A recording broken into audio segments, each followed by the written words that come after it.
नमस्कार मित्रांनो, योगाभ्यास घेत असताना, योगाभ्यासाचा सराव करत असताना आणि योगा शिकवत असतानाही भरपूर वेळा एक प्रश्न विचारला जातो की योगा ग्रुप क्लास आणि योगा थेरपी यामध्ये फरक काय.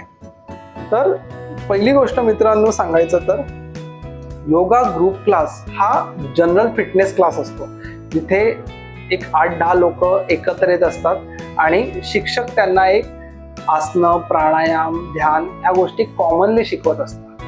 पण योगा थेरपी हा स्पेसिफिक त्या व्यक्तीसाठी डिझाईन केलेला कोर्स असतो, ज्यामध्ये योगा आसनं, प्राणायाम आणि मेडिटेशन हे फक्त त्या व्यक्तीच्या शारीरिक प्रकृतीसाठी तयार केलेले असतात. त्यासाठी त्या व्यक्तीचं व्यवस्थित असेसमेंट केलं जातं. ती असेसमेंट झाल्यावर त्याला कोणती आसनं, फॉर एक्झाम्पल आता एखाद्याला डायबिटीस आहे आणि तो डायबिटीससाठी त्याला योगा थेरपी घ्यायची आहे, तर त्याच्यासाठी जी पोटाला पीळ देणारी आसनं आहेत, जसं वक्रासन आहे, काही ट्विस्टिंग मोमेंट्स आहेत, त्या मोमेंट्सने त्याच्या पॅन्क्रियाला, त्याच्या लिव्हरला, त्याच्या पोटाला पीळ दिल्यावर ते स्टिम्युलेट करून त्याचे रिझल्ट्स त्याला मिळतात.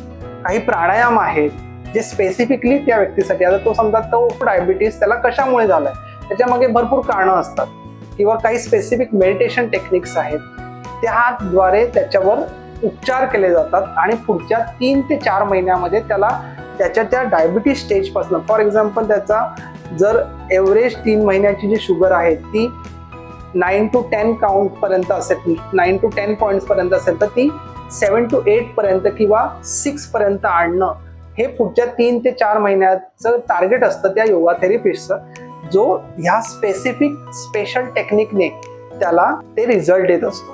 तर हा मेन फरक आहे योगा थेरपी आणि ग्रुप क्लासमध्ये. ग्रुप क्लासमध्ये कसं असतं, कॉमनली तुम्ही त्या ग्रुपमध्ये जे काय सूर्यनमस्कार आहे, काय आहे, ह्या सगळ्या गोष्टी त्यांना 10 लोकांना की 8-10 लोकांना कॉमनली शिकवल्या जातात. पण काय असतं की प्रत्येकालाच ती गोष्ट फायदेशीर असते असं नाही. फॉर एक्झाम्पल हाय ब्लड प्रेशरचा जर व्यक्ती त्या ग्रुप क्लासमध्ये गेला आणि त्याला नॉर्मल जेव्हा ग्रुप क्लासमध्ये कपालभाती क्रिया केली जाते त्यावेळेस त्याला कपालभातीचे स्ट्रोक्स घ्यायला सांगितले, त्याने जर 100-150 स्ट्रोक घेतले तर मे बी त्याचं BP वाढण्याची शक्यता असते किंवा त्याच्या शरीरावर त्याचे विपरीत परिणाम व्हायची शक्यता असते. तर त्यामुळे स्पेसिफिक ज्यांना जे काही आजार असतात त्यांनी काही महिने योगा थेरपिस्टच्या अंडर योगा घ्यावा, जेणेकरून त्याचं शरीर एकदा फिट झालं, म्हणजे त्या आजारातून तो बाहेर पडला की मग तो ग्रुप क्लासमध्ये जाऊन त्याची योगाभ्यास कायम करू शकतो. कारण का योगा हा स्पेसिफिक आठवडे किंवा महिन्यासाठी करण्याचा कार्यक्रम नाहीये. तो जर तुम्हाला 100 वर्ष जगायचं असेल तर तुम्हाला 100 वर्ष योगा हा केलाच पाहिजे.